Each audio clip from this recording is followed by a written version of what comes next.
नमस्कार साथियों, संस्कृति आईएएस के यूट्यूब चैनल पर आप सभी का स्वागत है।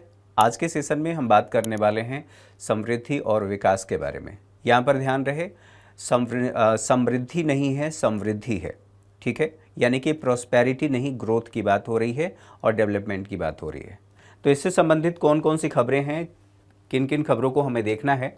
तो पहली खबर है सकल स्थायी पूंजी निर्माण, ग्रॉस फिक्स्ड कैपिटल फॉर्मेशन, संक्षेप में इसे GFCF कहा जा रहा है। अच्छा, ये न्यूज़ चर्चा में क्यों है, पहले इसको समझ लेंगे, फिर इसके बेसिक को समझने के बाद बाकी जो डेटा है वो हम समझ लेंगे, सारी चीज़ें समझ में आ जाएंगी। तो चर्चा में इसलिए है क्योंकि भारत में ये कहा गया है कि भारत में जो ग्रॉस फिक्स्ड कैपिटल फॉर्मेशन है उसकी धीमी समृद्धि भारतीय अर्थव्यवस्था के लिए एक चुनौती रही है। अब ये चुनौती क्यों रही है और बाकी सारी चीज़ें हम एक बार विस्तार से पहले बैकग्राउंड को समझ लें, बाकी सारी चीज़ें समझ में आ जाएंगी। तो जैसा कि मैंने आप लोगों से कहा कि यहाँ पर जो कैपिटल है, कैपिटल क्या होता है, आप निवेश समझेंगे, पूंजी समझेंगे और फिर इसके प्रकार समझेंगे, तब जा करके बाकी सारी चीज़ें। देखिए, यहाँ पर निवेश की बात है, तो बचत होगी तो निवेश होगा, बचत होगी तो निवेश होगा। मान लीजिए आपकी आय है 100 रुपये, 100 रुपये में से बाकी जो टैक्स वैक्स लगा उसके बाद आपके पास बचता है 70 रुपये। 70 रुपये में से आपने खर्च किया और खर्च करने के बाद उसमें से 40 रुपये आपने बचा लिया, यानी कि सब कुछ खर्च करने के बाद जो आपके पास बच रहा है उसी को कह रहे हैं, वही बचत है। अब यहाँ पर कहा गया कि निवेश को समझने के लिए सबसे पहले हमें पूंजी को समझना पड़ेगा, कैपिटल को समझना पड़ेगा। आप लोगों ने पढ़ा होगा उत्पादन के 4 कारक हैं और 4 कारकों में हम लोगों ने पूंजी के बारे में भी चर्चा किया है कई बार ये क्लास में, या आप लोग हो सकता है कि न्यूज़पेपर में भी जहाँ कहीं भी पढ़े होंगे उसको ज़रूर ही पढ़े होंगे। तो वहाँ पर भी बताते समय क्लास में अक्सर ये बताया जाता है, मैंने भी बताया है कि पूंजी का मतलब है यहाँ पर धन की भी बात है और टेक्नोलॉजी की भी बात है, मशीनों की बात है। ओवरऑल आप ऐसे कहिए, मशीनों की बात है। तो दोनों का मतलब पूंजी है। तो जब मैं पूंजी की बात कर रहा हूं तो पूंजी का मतलब है मानवकृत वस्तुओं का जो स्टॉक है उसी को पूंजी कहा जाता है। अब मानवकृत वस्तुओं का स्टॉक, तो मानवकृत वस्तुएं क्या है, जैसे ये माइक है, मैंने माइक लगा रखा है, यह भी मानवकृत पूंजी है। ठीक है, मानवकृत स्टॉक है।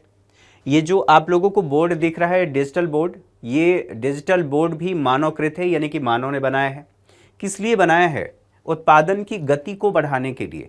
इसका मतलब ये हुआ कि digital board, mic, camera, computer, ठीक है, लैपटॉप, इन सब के माध्यम से अब हमारी उत्पादन की गति बढ़ गई है, उत्पादन की मात्रा बढ़ गई है। कैसे?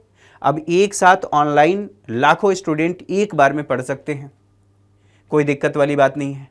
लेकिन अब बताइए, ये किसी व्यक्ति ने बनाया ही तो है, और बनाया है तो ये क्या है? मानवकृत स्टॉक है। ठीक है, तो पूंजी आपको समझ में आ गया। अब मैंने आपसे कहा कि यह मानवकृत स्टॉक, ठीक है, मानवकृत स्टॉक है। और मानवकृत वस्तुओं का स्टॉक, ये किसका स्टॉक है? तो वस्तुओं का स्टॉक है। यहां तक चीजें क्लियर हो गई। और वस्तुओं के स्टॉक के साथ साथ जब हमारे पास, ठीक है, पूंजी होगी, पूंजी के संदर्भ में ऐसे सोचिए कि जब हमारे पास मानवकृत वस्तुएं होंगी, मानवकृत वस्तुएं होने का मतलब ये है कि हमारे पास मशीन है, और मशीन है इसका मतलब ये है कि हमारे देश में या हमारी अर्थव्यवस्था में उत्पादन की गति बढ़ जाएगी। यही तो है। एक जेसीबी से आप एक दिन में अच्छी खासी खुदाई कर सकते हैं। ठीक है, तो वो क्या है? वो पूंजी ही तो है।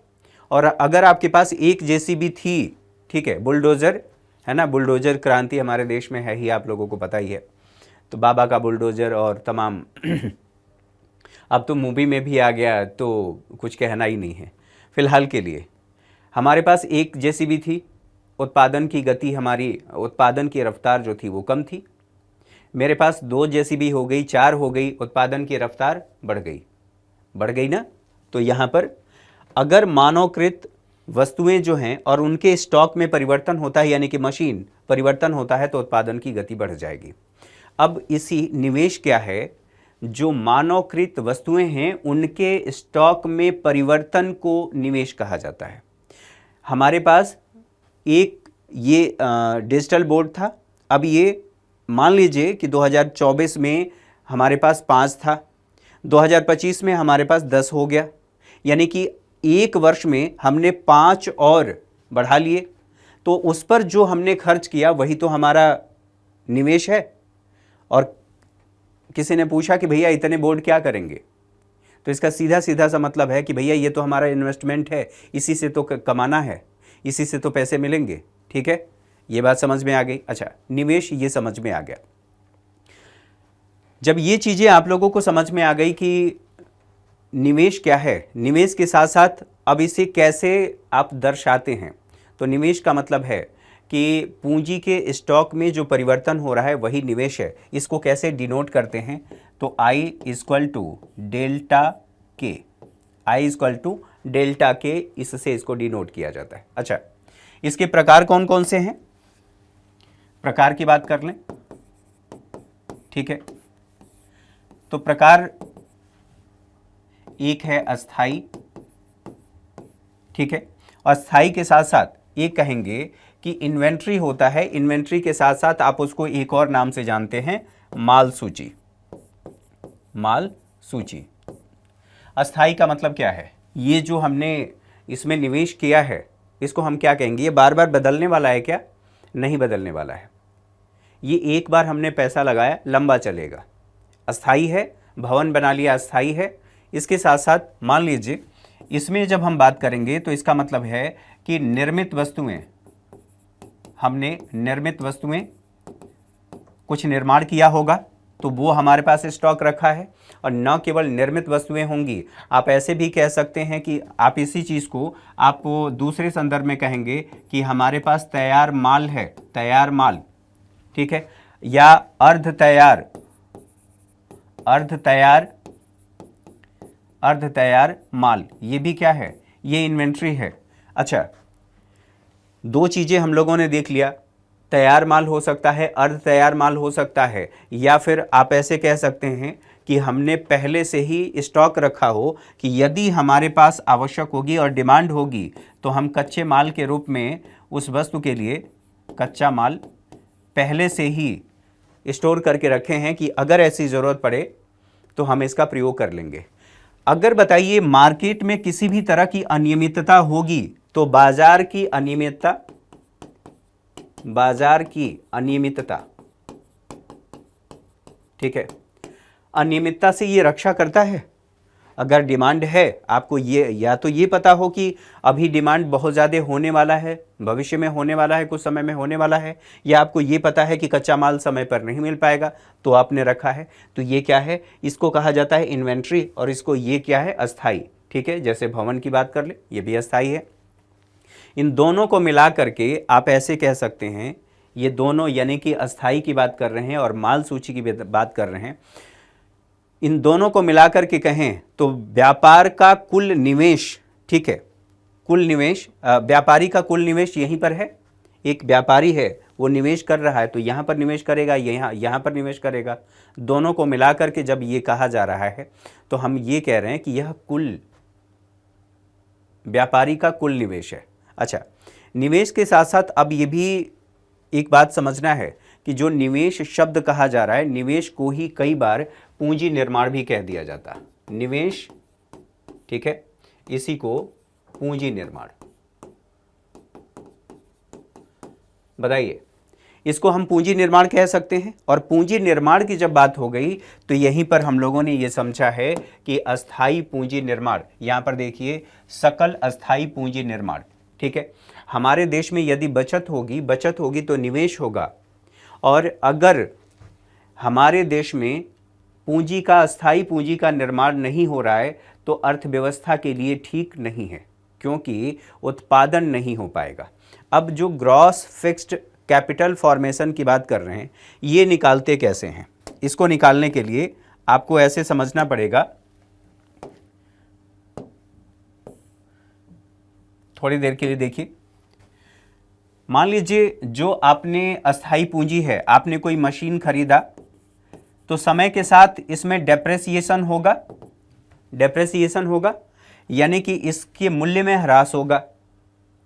तो यदि आपने जितना भी, ठीक है, पूंजी के स्टॉक में परिवर्तन किया है उसमें से डेप्रेसिएशन को माइनस नहीं किया है तो टोटल को हम कहेंगे कि हमारा यह ग्रॉस फिक्स्ड कैपिटल फॉर्मेशन हुआ है। और यदि आप उसमें से डेप्रेसिएशन को माइनस कर देंगे, डेप्रेसिएशन को माइनस करने के बाद जो आएगा उसको कहेंगे कि यह नेट कैपिटल फॉर्मेशन है।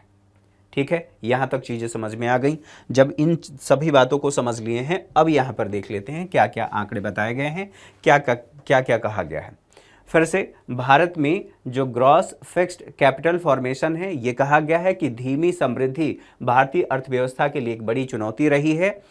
अब भारत में इसके विकास का क्या क्रम रहा है, कैसी स्थितियां रही हैं, तो देख लें।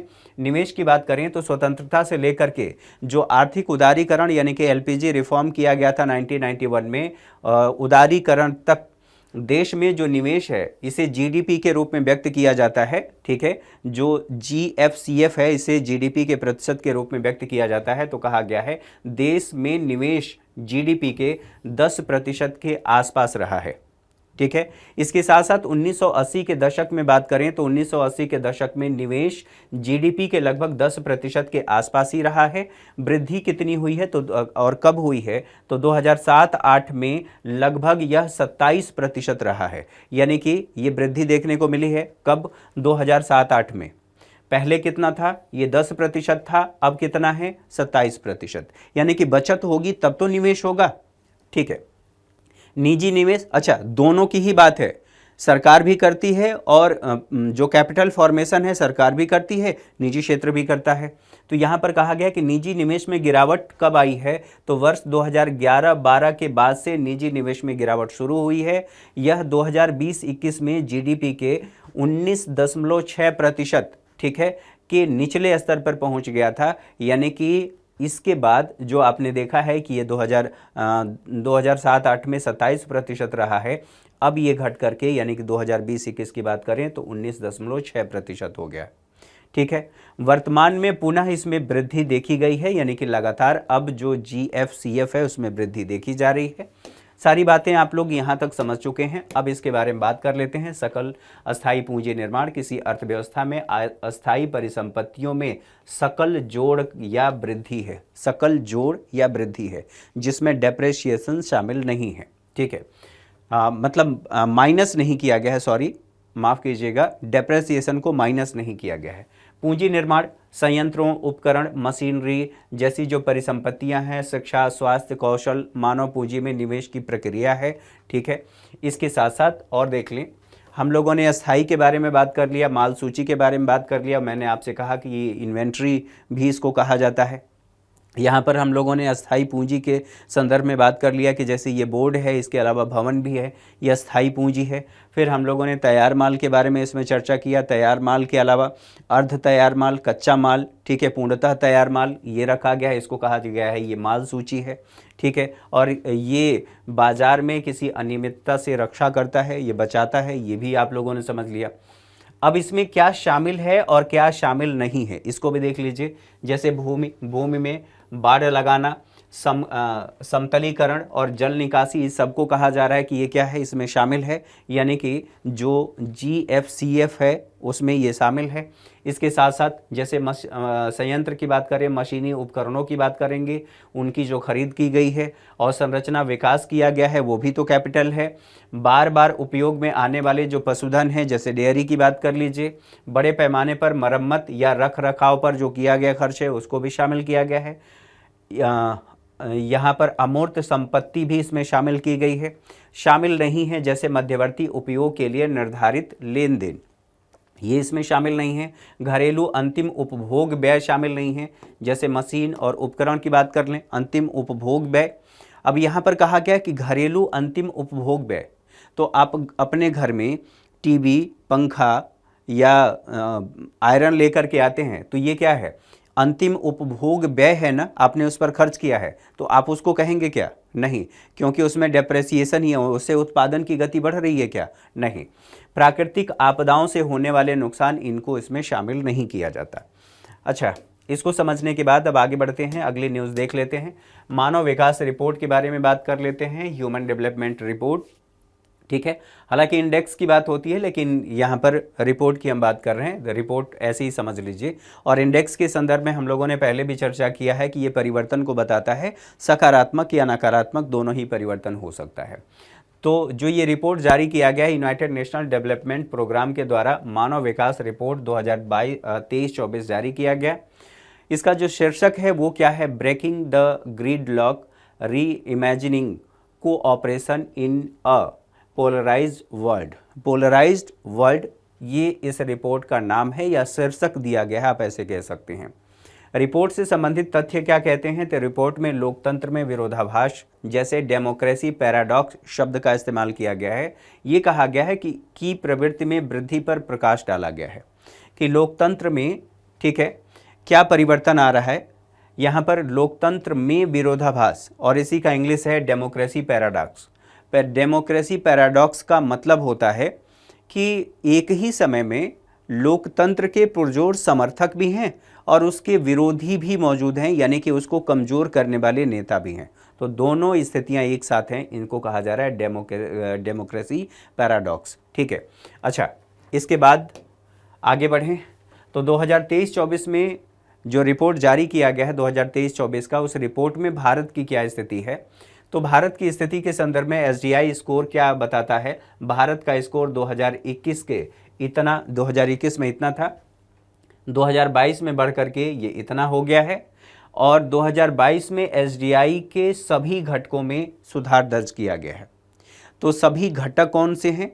3 इसके डायमेंशन हैं, और 3 डायमेंशन के बाद फिर हम उसके अलग अलग जो मापक हैं उनके बारे में बात करेंगे, उससे संबंधित जो इंडेक्स जारी किए जाते हैं। तो एसडीआई रैंकिंग के संदर्भ में बात करें, भारत की एसडीआई रैंकिंग में पहले की अपेक्षा सुधार हुआ है। 2021 में भारत 135 से सुधार करके, यानी कि 135 पायदान पर था या उस स्थिति में था। 2022 में ये कहा गया है कि एक पायदान कम हुआ है, यानी कि 134वें स्थान पर पहुंच गया है। जबकि 2018 की बात करें तो भारत 130वें स्थान पर था, यानी कि पहले स्थिति बेहतर थी। आगे बढ़ें, कुछ और बातें देखिए। एसडीआई डायमेंशन एंड इंडिकेटर्स, तो जो मानव विकास सूचकांक का मापन किया जाता है, मापन के लिए 3 डायमेंशंस हैं। ये 3 डायमेंशन कौन कौन से हैं? एक तो हेल्थ है, दूसरा एजुकेशन है, और स्टैंडर्ड ऑफ लिविंग है। ठीक है, कितना गुणवत्तापूर्ण जीवन एक व्यक्ति व्यतीत कर रहा है उसके संदर्भ में कहा गया है। अब इसके लिए देखिए, जो डायमेंशन है इसके लिए इंडिकेटर बने हैं, इस डायमेंशन के मापन के लिए इंडिकेटर बने हैं, और इस इंडिकेटर के लिए एक डायमेंशन इंडेक्स जारी किया जाता है जिसके आधार पर मापन किया जाता है। तो अब यहाँ पर हेल्थ के लिए देखिए, हेल्थ के लिए कौन सा है? लाइफ एक्सपेक्टेंसी एट बर्थ, जन्म के समय जीवन प्रत्याशा, आप ऐसे कह सकते हैं। एक बच्चा एक माँ को, यानी कि गर्भवती माँ को, उस समय उसकी जो आवश्यकताएं हैं, पोषण की आवश्यकताएं हैं, कितनी पूरी की गई हैं। ठीक है, ये इस बात को निर्धारित करता है कि आपका बच्चा कैसा होगा, यानी कि कितना स्वस्थ होगा। अगर माँ को उचित पोषण मिला है तो बच्चा भी, ठीक है, कुपोषित नहीं होगा। तो स्टंटिंग और वास्टिंग, इन दोनों की स्थितियां उसमें नहीं होंगी।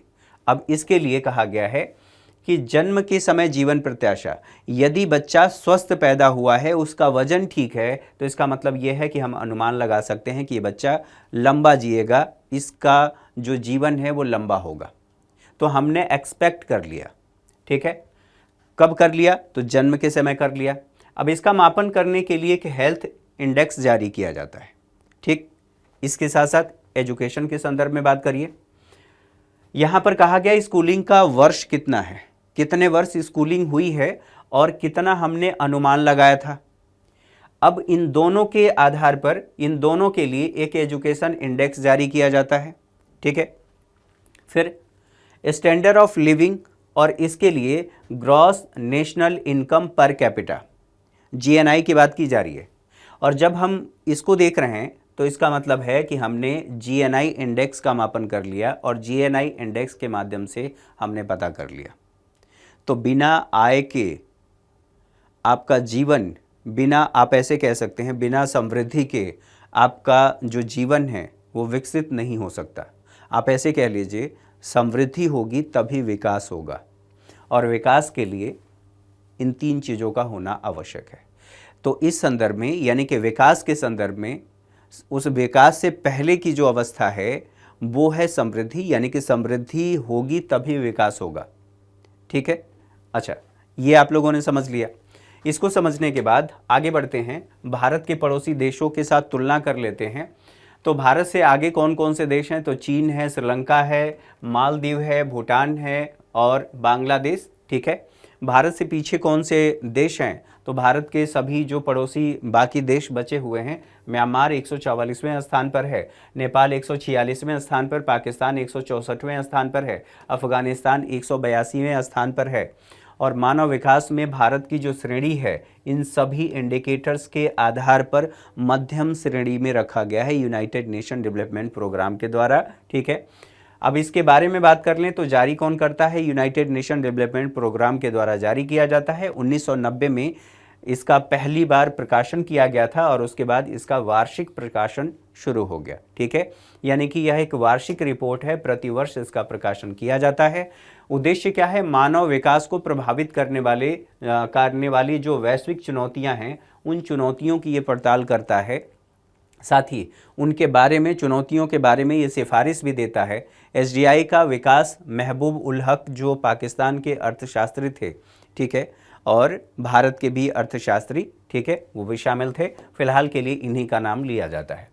मानव विकास का मापन करने वाले अन्य प्रमुख जो सूचकांक है, बताइए, इन सब के बारे में हम लोगों ने अभी चर्चा किया है। तो सूचकांक जेंडर इनइक्वालिटी, ठीक है। अब यहाँ पर देखिए, मापन 3 आयामों के आधार पर किया जाता है। तो जनन, महिला सशक्तिकरण और श्रम बाजार में उनकी पहुँच। भारत का प्रदर्शन कैसा रहा है? 2022 में 108वें स्थान पर रहा है, 2021 में यह 122वें स्थान पर रहा है। ठीक है, यहाँ पर जेंडर डेवलपमेंट इंडेक्स की बात करें तो जेंडर डेवलपमेंट इंडेक्स लैंगिक आधार पर SDI में असमानताओं का मापन करता है। किसके आधार पर? तो लैंगिक आधार पर ये मापन कर रहा है। अच्छा, भारत की स्थिति क्या है? महिलाओं और पुरुषों के मध्य जो SDI है, उससे संबंधित जो उपलब्धियां हैं, ये कहा गया है कि समानता का स्तर कम हुआ है, यानी कि महिला और पुरुष में असमानता का स्तर कम हुआ है। ठीक है, SDI उपलब्धियों में पुरुष महिलाओं से 10% बेहतर हैं। ठीक, अच्छा, कुछ और इससे संबंधित आंकड़े हैं यहाँ पर। Inequality adjusted human development index, इसके बारे में बात करें, असमानता से संबंधित 2 मापन शामिल हैं इसमें। पहला, यहाँ पर देखिए, HDI और असमानता के कारण HDI में समग्र हानि। ठीक है, भारत की रैंकिंग की बात करें तो रैंकिंग 140वीं थी। ठीक है, 140वीं है, रैंकिंग में 6 स्थानों की गिरावट दर्ज की गई है। इसके साथ साथ planetary pressure adjusted human development index, ठीक है, ये क्या बताता है? तो मानव जनित गतिविधियों में पृथ्वी पर दबाव को ये देखता है या दबाव का मापन करता है, उसके साथ समायोजित करने का कार्य करता है। यह 2 पीढ़ियों के मध्य की स्थिति को देखता है। ठीक है, भारत की स्थिति की बात करें तो भारत 127वें स्थान पर है और भारत में जो ये इंडेक्स है PHDI और HDI, इन स्कोर में 3% का अंतर देखने को मिला है। तो ये आपसे पूछा जा सकता है, ये इंडेक्स पूछ लिया जाता है, इसके बारे में आप लोगों ने देख लिया। वैश्विक बहुआयामी गरीबी सूचकांक के बारे में बात करें, मल्टी डायमेंशनल, तो global multi dimensional poverty index की बात की जा रही है। एक भारत में नीति आयोग भी ये जारी करता है, लेकिन इसमें और उसमें, यानी कि दोनों में क्या फ़र्क है, ये अभी थोड़ी देर बाद समझेंगे। यहाँ पर देख लेते हैं पॉवर्टी क्या होती है, पॉवर्टी को समझ लेते हैं, फिर आगे बढ़ेंगे। गरीबी, ठीक है, गरीबी को सामान्यतः माना जाता था एक सापेक्ष गरीबी है, ठीक है, और एक निरपेक्ष गरीबी, निरपेक्ष गरीबी, ठीक है, एब्सोल्यूट आप कह लीजिए, और एक बहुआयामी, बहुआयामी, ठीक है। सापेक्ष का मतलब ये है कि आपके पास भले ही BMW हो, आप बहुत अच्छा जीवन जी रहे हैं, आपके जीवन में सोना बाबू सब कुछ है ना, हंसता खेलता परिवार है, आपकी जो ज़रूरतें हैं वो पूरी हो रही हैं, लेकिन जब अडानी से अंबानी से आप तुलना कर रहे हैं तो उनके आगे आप बौने लग रहे हैं, यानी कि इनकम के मामले में। तो आप ऐसे समझिए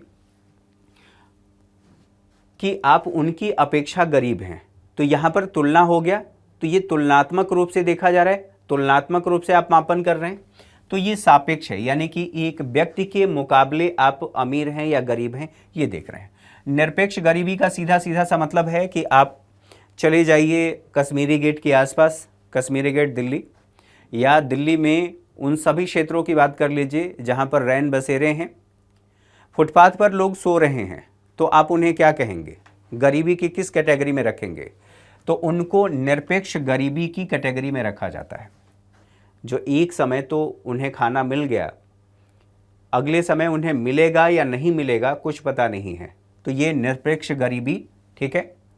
बहुआयामी, अब ये कहा गया कि मान लीजिए ये व्यक्ति है अपनी मूलभूत आवश्यकताओं को पूरा कर पा रहा है, रोटी कपड़ा और मकान इनको पूरा कर पा रहा है, ये वो पूरा नहीं कर पा रहे हैं, लेकिन कहा गया केवल मूलभूत आवश्यकताओं को पूरा कर लेना ही पर्याप्त नहीं है।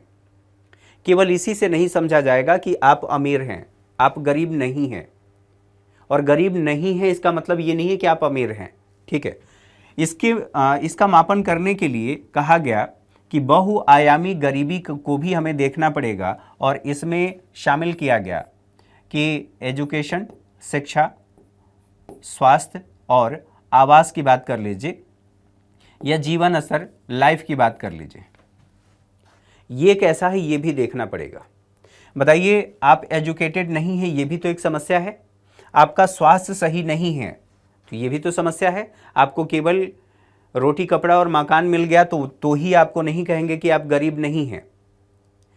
आपके सामने अगर एक व्यक्ति इंग्लिश बोलना शुरू कर देता है तो आप उस समय इन्फीरियर महसूस करते हैं, उस समय लगता है कि सारा नॉलेज तो इसी को है, मुझे तो कुछ आता ही नहीं है, और मुझे नहीं कुछ आता, तो उस समय आप महसूस करते हैं कि मैं गरीब हूँ, और उस समय इसका महत्व पता चलता है, ठीक है। या फिर न आ रहा हो और कोई पता पूछना हो तो भी ये समझ में आता है। तो फिलहाल के लिए ये कहा गया कि केवल इसी आधार पर नहीं, हमें बहुआयामी गरीबी भी देखना होगा, और इसमें ये सारी चीज़ें जो डायमेंशन दिए गए हैं इनका मापन किया जाएगा। अब इसी से संबंधित बातें यहाँ पर कही गई हैं कि वैश्विक बहुआयामी गरीबी सूचकांक United Nation Development Programme plus Oxford Poverty and Human Development Initiative ने संयुक्त रूप से जो वैश्विक बहुआयामी गरीबी सूचकांक है उसे जारी किया है। ये 2024 का है। 2024 के साथ साथ ये भी ध्यान रखेंगे इस रिपोर्ट में क्या क्या बातें कही गई हैं। ये कहा गया है कि रैंकिंग में आकलन किया गया है कितने देशों का, तो कुल 112 देशों का आकलन किया गया है और लगभग इतने लोग, ठीक है। अब ये कहा गया कि विश्व की जो आबादी है, विश्व की लगभग 18% आबादी बहुआयामी गरीबी के अंदर जीवन जीने के लिए बाध्य है या जीवन जी रही है। भारत की बात करें तो कुल जो आंकड़ा बताया गया है उन आंकड़ों में से 234 मिलियन लोग अकेले भारत में हैं। अगर ऐसे देखें, करोड़ में देखें तो 23.4 करोड़ लोग ऐसे हैं जो चरम गरीबी के शिकार हैं, चरम गरीबी में जीवन जीने के लिए बाध्य हैं। और ये बताया गया है कि यह विश्व में सबसे ज़्यादा है। भारत में जो स्थिति है ये सबसे ज़्यादा है। अब गरीबी के बारे में थोड़ा सा चर्चा कर लेते हैं। गरीबी के बारे में हम लोगों ने बात किया है तो इसके बारे में एक बार समझ लेते हैं, फिर आगे बढ़ते हैं। गरीबी, ठीक है, एक है जिसे कहते हैं सापेक्ष गरीबी, ठीक है।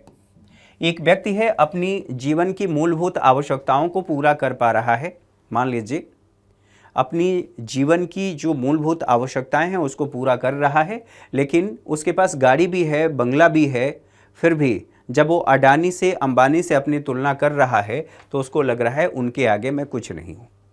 तो ये सापेक्षिक है, यानी कि तुलनात्मक रूप से देखा जा रहा है, यानी कि एक व्यक्ति के मुकाबले दूसरा व्यक्ति कितना गरीब है। एक है निरपेक्ष गरीबी, जैसे एक व्यक्ति फुटपाथ पर सो रहा है, उसको सर छुपाने के लिए बिल्कुल जगह नहीं है। एक समय में उसे खाना मिल गया, अगले समय मिलेगा या नहीं मिलेगा कुछ भरोसा नहीं है। कोई आया दे दिया तो ठीक है, नहीं दिया तो फिर ठन ठन गोपाल। ऐसी स्थिति में बताइए, हम उसे कह रहे हैं कि यह निरपेक्ष गरीबी है, एब्सोल्यूट।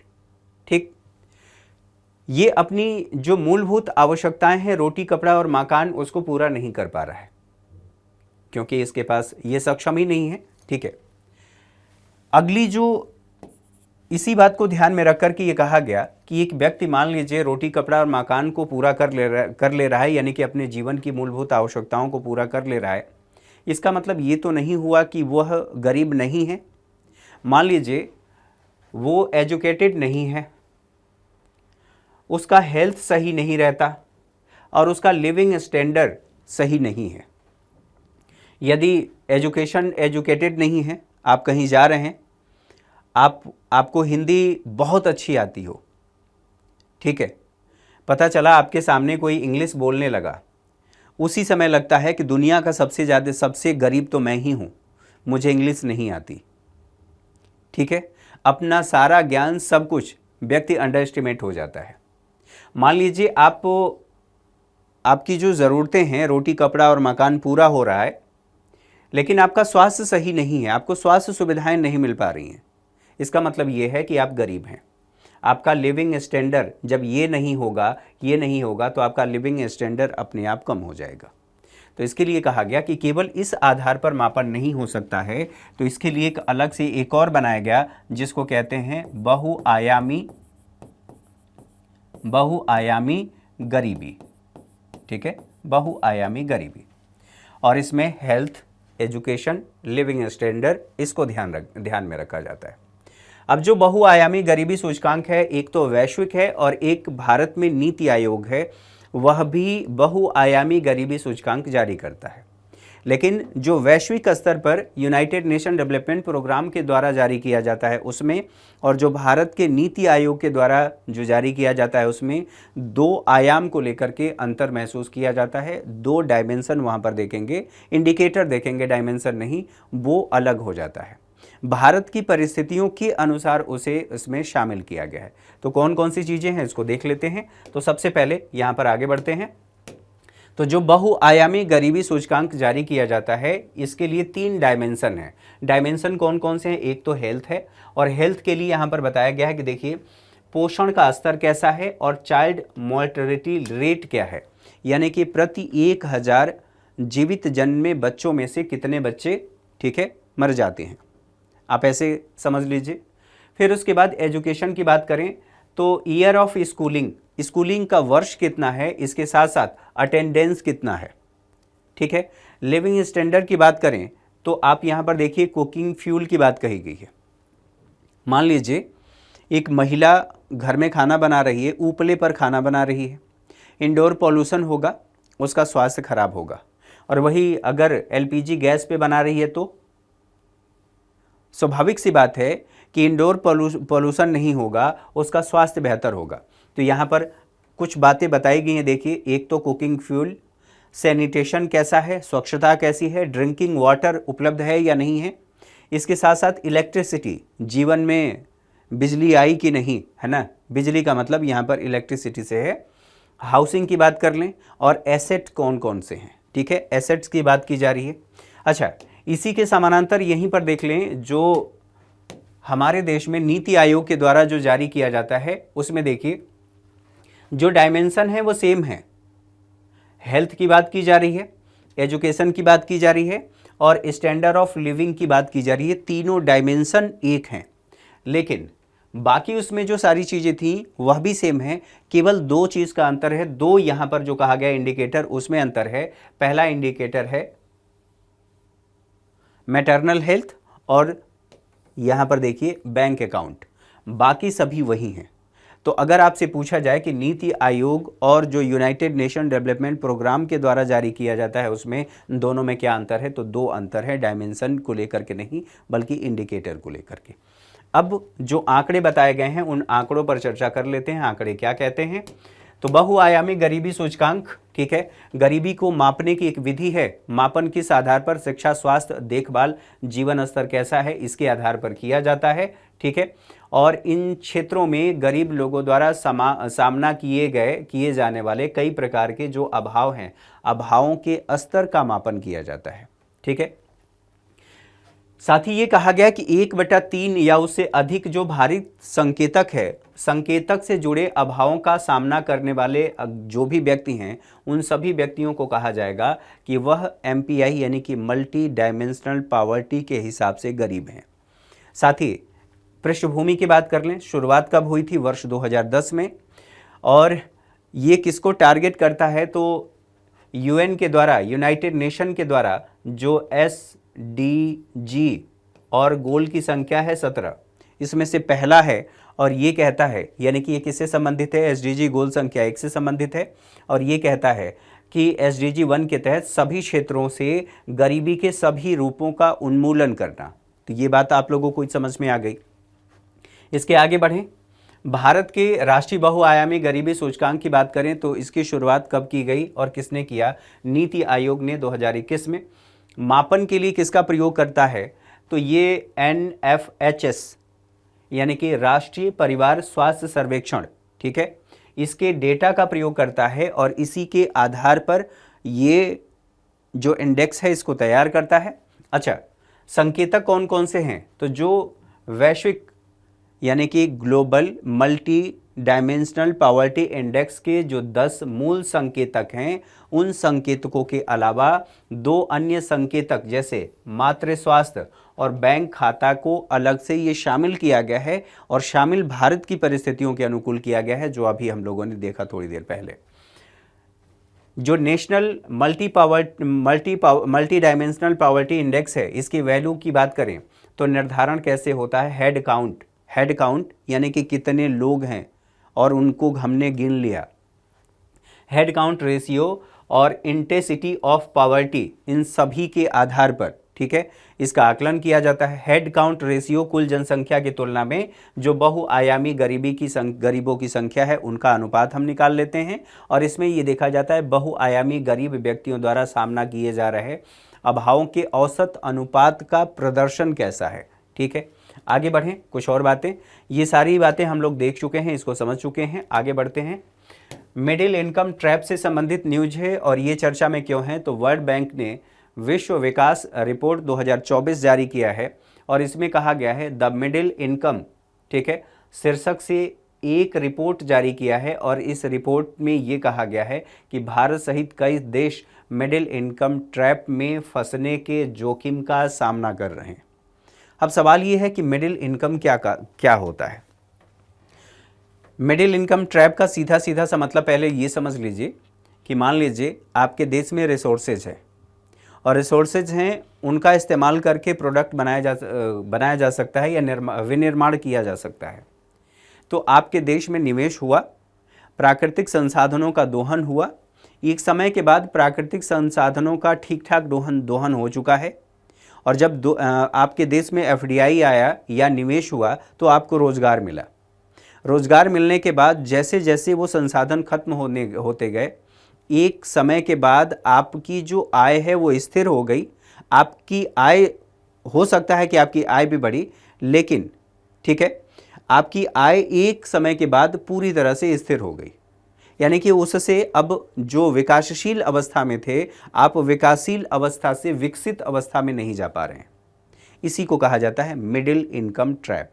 भारत के संदर्भ में कहा गया है कि भारत इस समस्या का सामना कर रहा है, ठीक है, यहाँ पर कहा गया जोखिम का सामना कर रहा है। अब बताइए, मिडिल इनकम ट्रैप के बारे में कहा गया है कि मिडिल इनकम ट्रैप जब तीव्र आर्थिक समृद्धि वाली अर्थव्यवस्थाएं मध्यम आय के स्तर पर स्थिर हो जाती हैं और उच्च आय वाले देशों की श्रेणी तक पहुंचने में विफल रहती हैं, तो उस स्थिति को मिडिल इनकम ट्रैप कहा जाता है, ठीक है। हम क्या कर रहे हैं, तीव्र आर्थिक समृद्धि तो हुई लेकिन तीव्र आर्थिक समृद्धि के साथ हमारी जो अर्थव्यवस्था है उसका स्टेज भी तो बदलना चाहिए। विकासशील से हमें विकसित होना चाहिए, लेकिन हम नहीं हो पाए। आगे बढ़ें। मध्यम आय वाले देश, ठीक है, वर्गीकरण कौन करता है? तो वर्ल्ड बैंक करता है, और वर्ल्ड बैंक आय के आधार पर करता है और आय का मापन डॉलर में किया जाता है। कौन से डॉलर? अमेरिकी डॉलर के हिसाब से। उन अर्थव्यवस्थाओं को वर्गीकृत करता है जिनकी प्रति व्यक्ति सकल राष्ट्रीय आय, ठीक है, कितना है? इतने से लेकर के इतने के बीच में यदि है तो हम उसको कहेंगे कि यह, ठीक है, कैसी अर्थव्यवस्था है? यहाँ पर यह मिडिल इनकम वाली अर्थव्यवस्था है। 2023 में भारत की जो प्रति व्यक्ति आय रही है वो कहा गया है इतना रहा है, और चूंकि इतना रहा है तो इसका मतलब ये है कि भारत इसमें शामिल है।